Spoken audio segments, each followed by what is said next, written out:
오늘 제목 한번 따라해 볼까요? 부모님을 즐겁고 기쁘게 하고 있습니까? 어버이 주일을 맞이하여서 우리 같이 말씀을 나누기를 원합니다. 어느 가정에서 엄마 아빠가 이 아이에게 이제 심부름을 시켰어요. 할머니한테, 할머니 생신이니까 효도 문자라도 한번 보내야겠다. 그래서 멀리 사시는 할머니한테 이제 손자한테 시킨 거예요. 손자한테 문자를 하나 보내라고, 할머니 생일 축하해요 하고 문자를 보내라고 해서 아이가 문자를 보냈어요. 할머니 생일 축하해요, 오래 사세요, 그렇게 문자를 보냈어요. 그래가지고 잘했다고 기특하다. 그래서 엄마 아빠가 이리 쓰다마주고 있는데 좀 있다가 할머니한테 띠리리링 전화가 왔는데 할머니가 그냥 노발대발 화를 내시는 거예요. 막 소리 지르면서. 그래서 왜 그런가 했더니 나중에 보니까 손자가 이제 애가 문자를 보냈는데 실수를 한 거예요. 시옷을 니은으로 잘못 누른 거예요. 이렇게 잘못 누를 때 많잖아요. 그러니까 할머니 생일 축하해요, 오래 사세요 그래야 되는데 할머니 생일 축하해요, 오래 사네요 그렇게 보낸 거예요. 그래가지고 할머니가 화가 나신 거죠. 우리 옆 사람 한번 다시 인사해 볼까요? 건강하게 오래 사세요. 여러분, 오늘은 어버이 주일입니다. 여러분, 하나님의 사랑과 가장 비슷한 이 땅에서의 사랑을 굳이 찾는다면 아마 부모님의 사랑일 것입니다. 여러분, 부모가 자식을 사랑하는 것보다 자식이 부모님을 더 사랑하는 가정은 이 세상에 없습니다. 그래서 아무리 부모에게 효도를 다 한다 할지라도 나를 사랑하신 부모의 사랑이 훨씬 크기에, 그러니까 평생 효도를 해도 다 갚을 수 없는 것이 부모의 사랑이라는 것입니다. 여러분, 부모의 사랑이 얼마나 큽니까? 부모가 죄인이면 자식은 부끄러워하고 수치스러워하지만 부모는 여러분 자식이 죄인이어도 여러분 부끄러워하지 않고 같이 죄인이 되어버리고 여러분 오히려 그 죄를 대속하기 위해서 부모가 노력하지 않습니까? 그렇게 자존심이 강하던 부모도 자식이 사고를 치면 어떻게 해요? 찾아가서 우리 자식 좀 살려달라고, 좀 용서해달라고, 그 자존심 다 버리고 무릎 꿇고 싹싹 빌고 여러분 전 재산을 다 털어서라도 자식을 살리는 것이 부모의 사랑 아닙니까? 자식은 부모의 죄를 짊어지지 않지만 부모는 자식의 죄를 짊어진다는 것입니다. 그래서 여러분 이 세상에서 하나님 사랑 다음으로 가장 큰 것이 부모의 사랑이라는 것입니다. 여러분, 하나님의 사랑이 가장 큰 이유가 뭐예요? 우리 하나님의 사랑은 우리를 위해 대신 죽어주시는 사랑입니다. 여러분, 죄는 내가 지었는데 죄값은 하나님이 치르시고 우리가 십자가에 달려야 되는데 예수님 자신이 우리를 대신해서 십자가에 죽기까지 사랑하신 그 대속의 사랑, 여러분 최고의 사랑 아닙니까? 그런데 여러분, 하나님의 사랑 다음으로 높은 사랑이 뭐냐? 부모님의 사랑이라는 것입니다.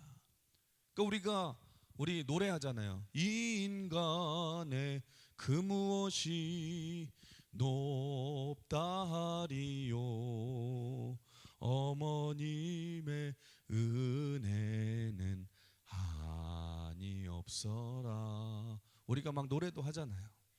하나님의 사랑을 닮은 그 부모의 사랑은 이 세상에서 가장 큰 사랑이기 때문에 여러분, 우리는 부모님께 아무리 효도한다고 여러분 아무리 말해도 할 만큼 했다고 말할 수 없다라는 것입니다. 여러분, 그래서 십계명에도 보시면 십계명은 하나님이 이 하나님의 백성들에게 주신 율법, 말씀 아닙니까? 약속이에요. 그래서 신약 성경에 보시면 율법 중에 뭐가 가장 큰 율법입니까? 그러자 예수님께서는 그 십계명을 두 파트로 나누어서 요약을 해주시죠. 무엇이 가장 큰 계명입니까? 할 때에 마음을 다하고 목숨을 다하고 뜻을 다하여 주 너의 하나님을 사랑하라. 이것이 크고 첫째 되는 계명이요. 그러니까 10계명 중에 1계명부터 4계명까지를 요약해서 말씀해 주신 것이 이 말씀이죠.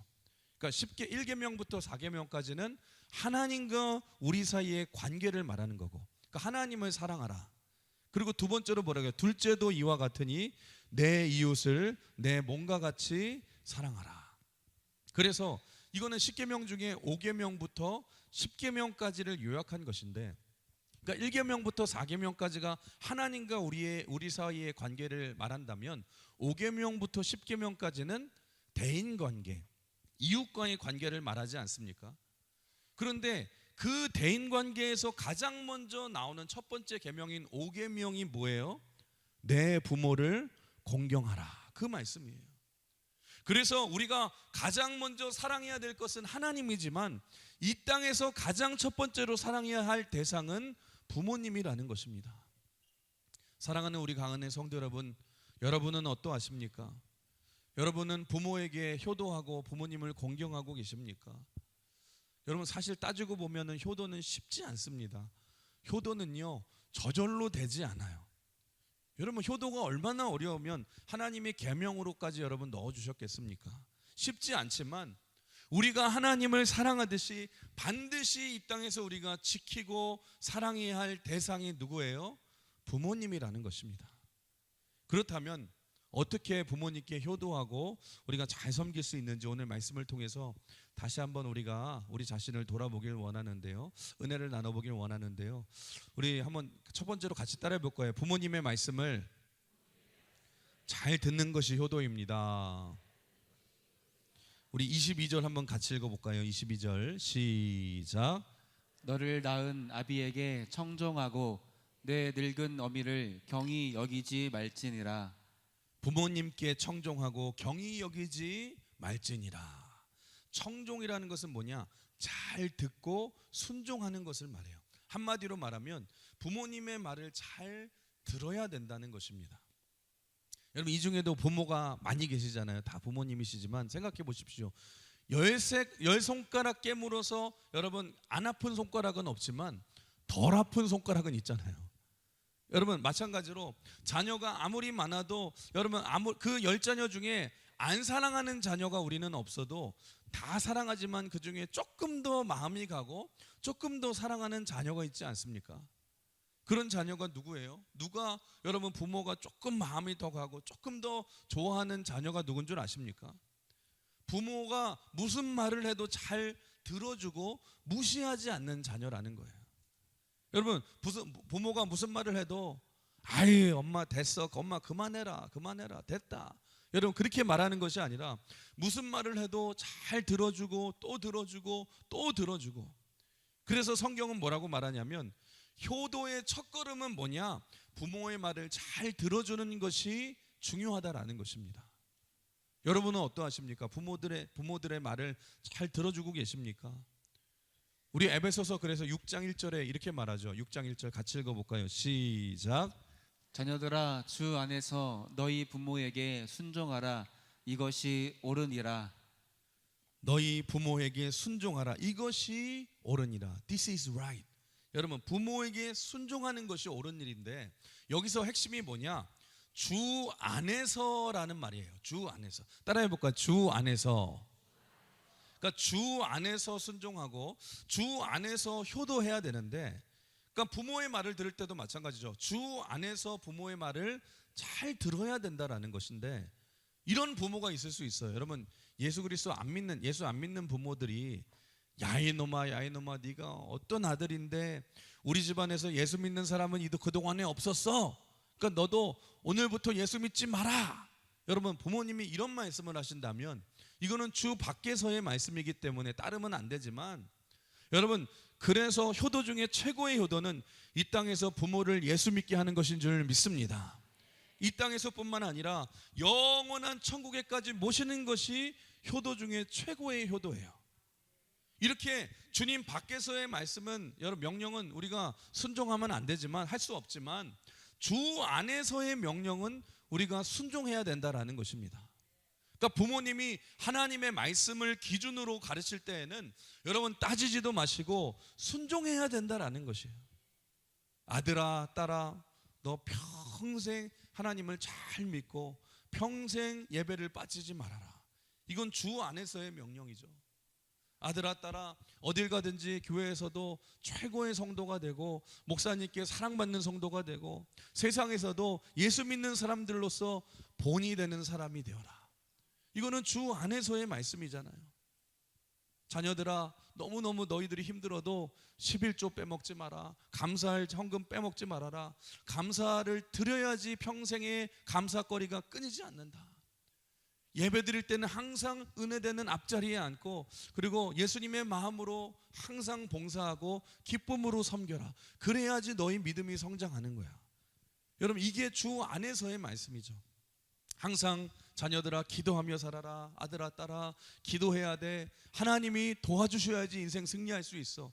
여러분, 부모의 말을 잘 듣는 것이 효도라는 거예요. 네팔 속담 중에 이런 말이 있어요. 한 노인은 한 도서관이다. 그러니까 자녀들은 지식을 아무리 많이 갖고 있다 할지라도 부모들은 지혜를 가지고 있지 않습니까? 자녀들은 살 날이지만 부모들은 살아온 날들 아닙니까?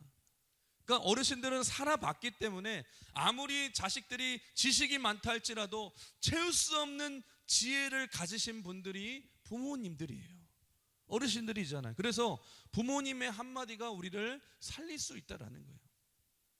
아이 어머님, 아이 아버님, 그거는 몰라서 하는 소리예요. 요즘 그렇지 않아요. 그런 소리 하지 마세요. 여러분, 그렇게 말하지 마시고 부모의 말을 거역하지 마시고 부모의 말을 잘 들어야 된다라는 거예요. 여러분, 왜 이게 중요한 줄 아십니까? 왜냐하면 내가 부모님께 효도하는 그 뒷모습을 우리 자녀들이 다 보고 있기 때문에, 다 배우고 있기 때문에, 아 저렇게 효도해야 되는구나, 저렇게 잘 모셔야 되는구나, 그걸 보고 자녀들도 효도의 기준으로 삼아서 나도 나중에 저렇게 효도해야겠구나, 나도 부모님께 저렇게 잘해야 되겠구나, 그렇게 배우게 되거든요. 여러분, 어느 교회 유치부에 다니는 어린아이가 집에 와서 뭔가를 열심히 막 달달달달 외우는 거예요. 그래서 부모가 얘가 뭘 그렇게 열심히 외우나, 그래서 봤더니 교회에서 10계명을 외웠는데 10계명 중에서 5계명을 외우는데 5계명이 뭐예요? 내 부모를 공경하라 그래야 되는데 자꾸 내 부모를 공격하라, 내 부모를 공격하라 그러는 거예요. 이상하게 외우는 거예요. 그러니까 아빠가 이렇게 듣고 있다가 이상하게 외워서, 야 아들아, 공격이 아니라 공경이야. 공경. 따라해봐. 공경 그러는 거예요. 그러니까 아들이 물어보는 거예요. 아빠, 근데 공격하라는 뭐고 공경은 뭐예요? 물어봤더니 아빠가 잘 설명해 주는 거예요. 아, 아빠가 설명할게, 잘 들어. 공경한다는 것은 네가 아빠 말을 잘 듣고 사랑하는 거고, 공격한다는 것은 네가 아빠한테 덤비고 아빠 말을 잘 안 듣는 거야. 그랬더니 애가 아빠한테 얘기를 했죠. 그런데 왜 아빠는 할머니를 공경하지 않고 공격해? 여러분, 잊지 마십시오. 내가 부모에게 여러분 효도해야 나도 자녀에게 효도를 누릴 수 있는 거예요. 아이 됐어요 어머님 아버님, 내가 알아서 할게요. 부모의 말에 거역하고 불순종하는 모습을 보고 우리 자녀들이 그 부모의 그림자를 보고 배운다는 것입니다. 여러분, 세상에 가장 당연한 원리가 뭐예요? 콩 심은 데 콩 나고 팥 심은 데 팥 나는 것 아닙니까? 내가 부모님을 잘 섬기고 공경한 만큼 우리 자녀들도 그렇고 세상 사람들도 우리에 대해서 그렇게 대한다는 것입니다. 여러분, 그런데 하도 말을 안 들으니까 부모들이 너무 답답하면은 자녀들한테 뭐라고 말해요? 오죽 답답하니까 뭐라고 그래요? 너도 더도 말도 딱 너 같은 놈 낳아서 한번 키워봐라. 하도 말 안 들으면 그런 얘기 하잖아요. 여러분, 왜요? 불순종하면 불순종하는 자녀가 나오기 때문에. 그래야지 여러분 우리가 깨닫게 되지 않습니까? 사랑하는 성도 여러분, 부모의 말에 순종해 보십시오. 그게 부모를 영화롭게 하고 효도하는 길인 줄 믿습니다. 그러니까 생각해 보세요. 내가 어떻게 대한 만큼 다른 사람들도 그렇게 여기지 않습니까? 내가 우리 부모님을 높이는 만큼 남들도 우리 부모님을 높이게 되는 거고요. 내가 부모님의 가치를 깎는 모습을 보이는 만큼 남들도 우리 부모님을 무시하는 거 아닙니까? 근데 부모님의 말씀에 잘 순종하고 잘 섬겨보세요. 주변의 사람들도 우리 부모를 귀하게 여기고, 뿐만 아니라 우리 자녀들도 할머니 할아버지를 귀하게 여기는 거예요. 야, 저분들은 귀한 분인가 보다, 똑같이 대하지 않습니까? 근데 부모의 말에 순종하지 않고 함부로 대하면 세상 사람들도 밖에서도 여러분 그런 모습을 보고 뭐라고 생각해요? 속으로 야, 저 집안 콩가루 집안이구나. 그렇게 생각하고 자녀도 뭐라고 생각해요? 와, 부모한테는 저렇게 함부로 대해도 되는구나. 그거를 배우게 되지 않습니까? 그러니까 여러분 잊지 마세요. 부모만 잘 대해도 여러분 부모만 높아지는 것이 아니라 우리 주변 사람들이 감동받고 인정해서 나도 귀함을 여김을 받게 된다는 것입니다. 그러니까 제가 보니까 그래요.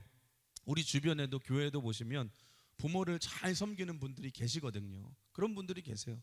그런데 그 모습을 사람들이 모를 것 같은데 알아요.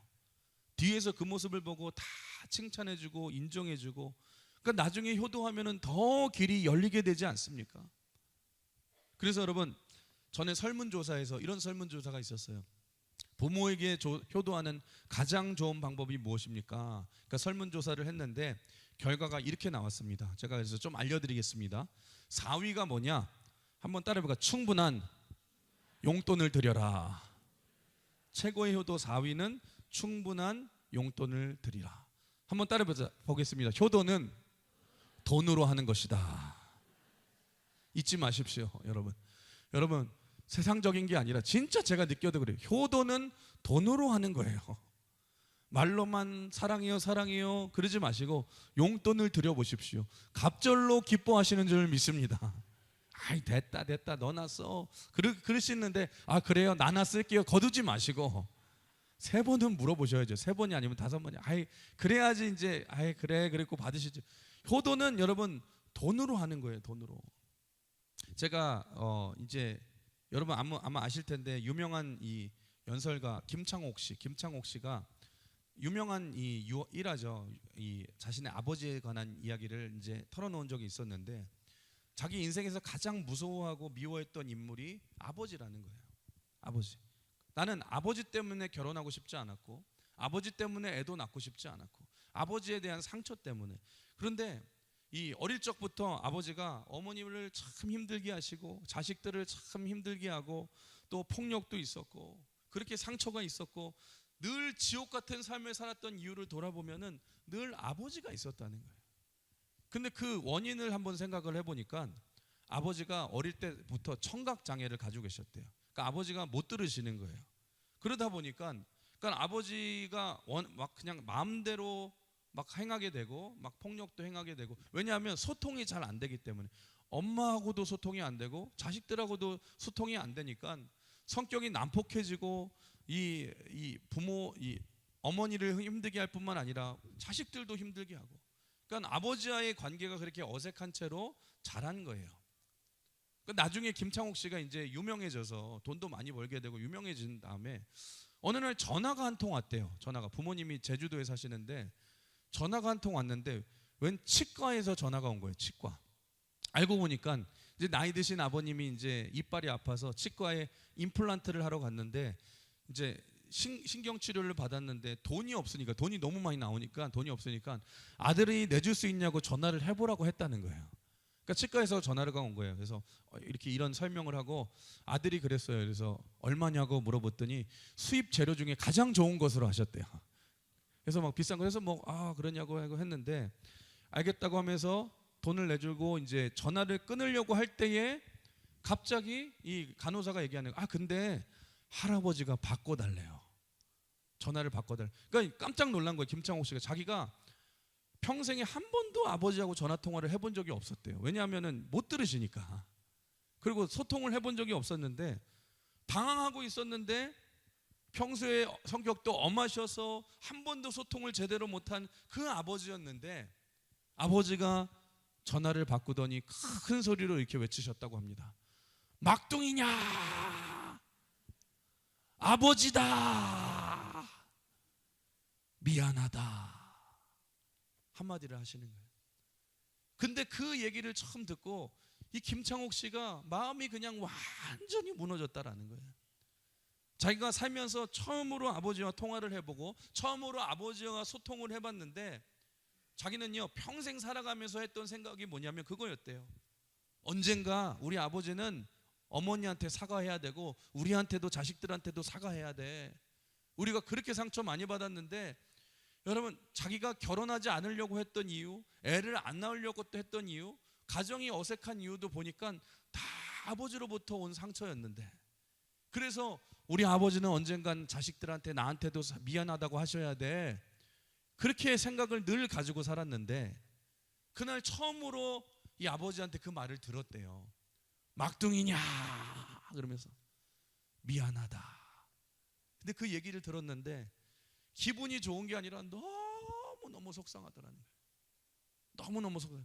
어이구, 이 폭군 같은 호랑이 같은 양반이 이렇게 약해지셨구만. 그러면서 막 눈물이 나더라는 거예요. 근데 그때 김창옥 씨가 처음으로 아버지하고 소통하다고 미안하다는 말을 듣고 나서 그때부터 마음의 상처와 마음의 이 묶인 것들이 다 무너져 내리고 씻겨져 나갔다는 거예요. 그리고 나서는 못 듣는 아버지한테 얘기하셨대요. 아버지, 저한테 미안하다고 하지 마세요. 나 키워주셨잖아요. 키워주셨. 지금도 전화가 오는데. 네. 네. 그래서 나중에 이 아버지한테 아버지의 뒷모습을 보는데, 아버지의 뒷모습이 어느 날 뒷모습을 보는데 너무 아버지의 뒷모습이 작아 보이고 처량해 보이더래요. 여러분, 누군가의 뒷모습이 보이기 시작하면 사랑이 시작된 거라고 합니다. 그리고 그때부터 마음이 열리니까 그때부터 자기가 한 일이 뭐냐, 아버지한테 용돈을 드리기 시작했대요. 여러분, 그러고 나서 자기가 깨달았대요. 아, 효도는 돈으로 하는 거구나. 그 다음부터 막 얼마나 기뻐하시고 마음이 회복되시고 돈 드리니까 다 해결됐다라는 거예요. 여러분, 한번 다시 따라해볼까요? 효도는 돈으로 하는 것입니다. 4위, 돈으로 한다. 3위, 효도하는 방법. 3위가 뭐냐? 자녀들이 사회적으로 성공하는 거래요. 그러니까 부모의 마음은 항상 뭐냐? 자녀들이 잘 되는 건 아닙니까? 제가 목회를 해도 우리 어르신들을 봐도 우리 어르신들이요, 기도하는 첫 번째 기도 제목이 자기 위해서 기도하지 않아요. 언제든지 기도 제목 첫 번째 뭐예요? 자식을 위해서 기도해요. 하나님, 우리 자식들 잘 되게 해달라고, 우리 자식들 잘 되게 해달라고. 그리고 2위가 뭐냐? 자식들끼리 행복하게 잘 사는 것이 효도라. 최고 효도다. 아무리 자녀들이 세상에서 잘 나가고 아무리 성공해도 여러분, 자녀들이 화목하지 못하고 문제가 있다라면 부모님 마음에 피눈물이 나는 건 아닙니까? 그러니까 여러분, 최고 효도하는 방법이 뭐냐? 자녀들이 문제없이 행복하게 잘 화목하게 사는 것이 효도다. 이게 2위라는 거예요. 그러니까 이렇게 용돈도 드리고 여러분, 자녀들이 성공도 하고 화목하게 잘 사는 것도 중요하지만 부모에게 효도할 수 있는 최고의 방법 1위가 뭔 줄 아세요? 1위가 뭐냐? 간단합니다. 부모에게 자주 연락하고 찾아뵙는 것이다. 여러분, 자주 연락하고, 사실 효도라는 게 딴 게 아니죠. 여러분, 부모에게 효도하는 가장 좋은 방법은 뭐냐? 자주 연락하는 것, 자주 찾아뵙는 것이 최고의 효도라는 거예요. 어느 마을에 3형제가 있었어요. 3형제가 있었는데 출세하기 위해서 각자 집을 다 떠나서 열심히 살아서 각자 나름대로 성공을 했습니다. 돈을 많이 벌었어요. 그리고 어버이날이 됐어요. 어버이날이 됐을 때에 세 아들이 집에 홀로 계신 이 어머님을 생각하면서 우리가 선물을 좀 드려야겠다. 그래서 첫째 아들은 어머니를 생각하면서 선물로 뭘 드렸냐면 큰 집을 지어드렸습니다. 큰 집을. 해서 어머님께 좋은 집을 선물해 드리면 어머님이 좋아하실 거야. 그리고 둘째 아들은 어머니께 뭘 드렸냐면 운전기사가 딸린 최고급 승용차를 선물해 드렸어요. 이제 우리 어머님이 이 차를 타고서 전국의 방방곳곳을 놀러 다니면은 참 좋아하실 거야. 그랬더니 막내 아들이, 여러분, 그걸 형들을 보고서, 나중에 형들을 보고, 에이, 형들은 우리 어머니를 잘 몰라. 그러면서 우리 어머님은 평소에 성경 읽는 것을 참 좋아하시기 때문에 눈이 나빠서 성경을 잘 못 읽으시니까 성경 말씀을 다 암송하고 있는 앵무새를 선물해 드렸어요. 그래서 성경 읽어주는 앵무새, 여러분, 이런 거 있으면 참 좋겠죠. 여러분, 그래서 한번 몇 장 읽어봐 그러면은 나나나나 이렇게 얘기하고, 그 앵무새를 제일 좋아하실 거야. 이제 며칠 후에, 좀 얼마 후에 어머니가 세 아들에게 각자 편지를 다 이제 보내셨습니다. 첫째 아들에게는 이렇게 쓰셨어요. 첫째야, 이 어미를 위해 이렇게 큰 집, 좋은 집을 지어줘서 너무너무 엄마는 고맙단다. 그런데 엄마는 지금 혼자 살기 때문에 방이 하나밖에 필요하지 않는단다. 집이 너무 크고 청소하니라 내가 너무너무 힘이 든단다. 이렇게 쓰셨어요. 집이 커도 문제고, 둘째에게도 편지를 썼어요. 둘째야, 엄마를 생각해서 이렇게 좋은 자동차를 보내주니 엄마는 너무너무 마음이 감동했단다. 그런데 지금은 이 엄마가 숨이 차고 돌아다니기에는 너무너무 늙어서 거의 탈 기회가 없구나. 항상 집에만 있어서 차를 별로 일이 별로 없단다. 그러고 나서 막내에게도 이제 셋째에게도 편지를 보내셨어요. 거기 이렇게 쓰였었어요. 막내야, 막내야, 네가 보내준 닭고기는 참 맛있었단다. 고맙다, 막내야. 무슨 말입니까? 성경 말해주는 앵무새였는데 눈이 안 보이시니까 여러분 이게 닭고기인 줄 알고 그냥 잡아서 드신 거예요. 귀도 잘 안 들리니까. 아마도 제가 보기에는 그래요. 앵무새 막 잡아 죽이려고 할 때 앵무새가 출애굽기 20장 13절을 막 외쳤을 거예요. 살인하지 말라, 살인하지 말라. 근데 그러고 나서 새 아들에게 보낸 편지의 마지막에 공통적으로 이렇게 적혀 있었어요. 그런데 엄마는 너희들이 보고 싶구나. 엄마는 너희들이 보고 싶구나. 여러분, 사실 부모님께 효도하는 최고의 방법은 좋은 집을 선물하는 것도 좋고 좋은 차도 좋고, 여러분 뭐 다른 맛있는 음식도 좋지만 다른 것이 아니라 어머니를 자주 찾아뵙고 자주 연락하는 것 아닙니까? 사랑하는 성도 여러분, 나를 낳아주시고 길러주시고 지금의 내가 있게 하는 부모님께 효도하기 위해서는요, 대단한 선물이 필요한 게 아니에요. 어떤 대단한 업적을 이루는 것도 아니고, 여러분 자주 찾아뵈시고 자주 연락하시길 주님의 이름으로 축원합니다. 요즘 어르신들 죽음 가운데서 가장 많은 죽음이 고독사라고 말을 합니다. 자녀들이 연락하지 않고 여러분 찾아오지 않아서 너무 외로워서 죽음을 선택하는 어르신들이 굉장히 많다라는 거예요. 여러분 오늘 부모님께 연락하셔서 여러분 사랑한다고 감사하다고 고백해 보세요. 여러분 부모님께 찾아가 보셔서 또 그냥 얼굴만 뵙는 게 아니라 꽉 안아주십시오. 여러분 그게 최고의 효도인 줄 믿으시길 바랍니다. 그래서 오늘 본문은 이렇게 말하죠. 25절 다시 한번 읽어볼까요? 시작. 내 부모를 즐겁게 하며 너를 낳은 어미를 기쁘게 하라. 내 부모를 즐겁게 하며 너를 낳은 어미를 기쁘게 하라. 그리고 26절 그 다음에도 한번 읽어볼까요? 26절 시작. 내 아들아, 내 마음을 내게 주며 내 눈으로 내 길을 즐거워할지어다. 내 마음을 내게 주며. 무슨 말입니까? 효도는 겉으로 하는 것이 아니라 뭘로 해야 돼요? 마음으로 해야 된다는 거예요. 그리고 내 길을 네가 즐거워할지어다. 무슨 말이냐? 부모님이 살아온 인생의 길을 받아들여주고 인정해 주는 것이 효도라는 거예요. 근데 여러분 마지막으로 제가 이 말씀 드리고 싶어요. 부모를 기쁘시게 하는 효도 중에서 가장 중요한 사실은 뭐냐? 이 모든 것들이 다 중요해도 아무리 잘해도 우리 한번 따라해 볼까요? 효도는 부모님이 살아계실 때 해야 합니다. 효도는 부모님이 살아계실 때 해야 된다는 거예요. 우리 황수관 박사님 아실 거예요. 황수관 박사님 살아계실 때에 이런 유명한 강의, 어머님의 강의를 하셨죠. 이 세상에서 이 전 세계에서 조사를 한 것 중에 이 세상에서 가장 아름다운 단어를 뽑았는데 이 세상 전체에서 그 가장 아름다운 단어가 뭐가 되냐? 어머니라는 단어라는 거예요. 뽑혔다는 거예요. 그러면 2위로 가장 아름다운 단어가 뽑혔던 단어가 뭐냐? 아버지는 아니래요. 어머니래요.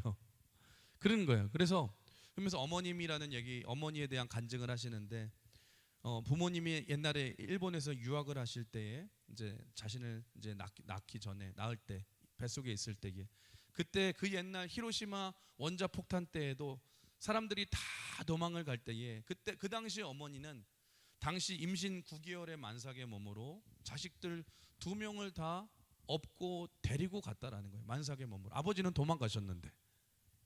한국 전쟁 때도 마찬가지였대요. 막 전쟁이 일어나니까 아버지는 먼저 빨리 도망을 가시고 어머니는 그 포탄이 떨어질 때마다 자식 3명을 다 안고 업고 보호하시고 폭탄이 떨어지면은 자기가 덮고 자기가 먼저 죽으려고 보호하려고 늘 그렇게 사셨다는 거예요. 그리고 어릴 때 이 황수관 박사님 유명한 일하죠.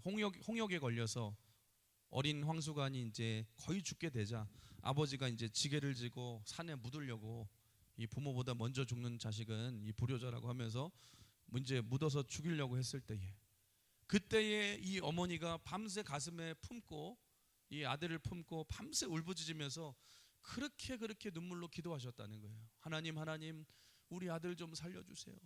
우리 아들 좀 살려주세요. 우리 아들 좀 살려주세요. 눈물로 기도하면서 밤새 홍역과 고름을 혀로 다 핥으셨다라는 거예요. 그 사랑으로, 그 어머니의 사랑으로 자기가 살아나게 되었다고 그 간증을 하면서 마지막에 황수관 박사님이 그 말씀을 하세요. 이런 얘기를 하세요. 그런 우리 어머니는 평생 안 죽는 줄 알았습니다. 그런데 어느 날 내 곁을 떠나셨습니다. 오늘 그 어머니가 너무너무 보고 싶고 너무너무 그립습니다. 마지막으로 오늘 말씀을 마지막으로 제가 착각이라는 시를 읽어드리도록 하겠습니다. 우리 아버지는 단 하루라도 쉬는 것을 좋아하지 않는 줄 알았습니다. 아버지는 웃는 걸 모르시는 줄 알았습니다.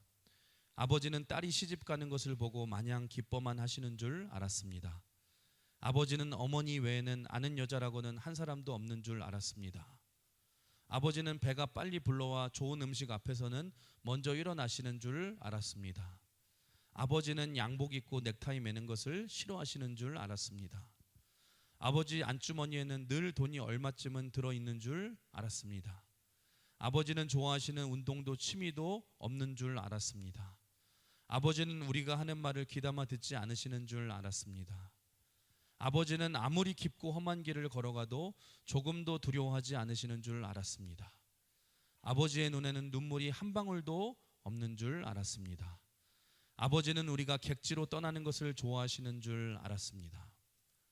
우리 어머니는 엄마가 보고 싶지 않은 줄 알았습니다. 어머니는 첫사랑이 없는 줄 알았습니다. 어머니는 친구가 한 사람도 없는 줄 알았습니다. 어머니 몸은 절대 아프지 않는 어떤 특별한 몸인 줄 알았습니다. 어머니는 어렸을 때부터 아무 꿈도 품은 적이 없는 줄 알았습니다. 어머니는 새벽에 일찍 일어나고 늦게 잠드는 것을 좋아하시는 줄 알았습니다. 어머니는 특별한 좋아하시는 음식이 한 가지도 없는 줄 알았습니다. 어머니는 짧은 파마머리만 좋아하시는 줄 알았습니다. 어머니는 얼굴이 고와지고 몸매가 날씬해지는 것에는 전혀 관심이 없으신 줄 알았습니다. 어머니는 모든 것을 좋게 받아들이고 아무 불만도 없으신 줄 알았습니다. 어머니는 우리가 전화를 길게 하는 것을 좋아하시지 않는 줄 알았습니다. 어머니는 언제까지나 우리 곁에 계실 줄 알았습니다. 사랑하는 성도 여러분, 우리 부모님이 평생 여러분들과 함께 하시는 것이 아닙니다. 우리 부모님이 살아계실 때 정성을 다해 섬기시고요, 그게 하나님의 뜻이라고 말을 하고 있는 거예요. 여러분, 항상 때라는 것은 놓치면 후회하게 되지 않습니까? 특별히 이 중에 예수 믿지 않는 부모님이 계시다면 살아계실 때에 복음을 전하고 여러분 예수 믿게 하셔서 가장 소중한 천국을 선물하시길 주님의 이름으로 축원합니다.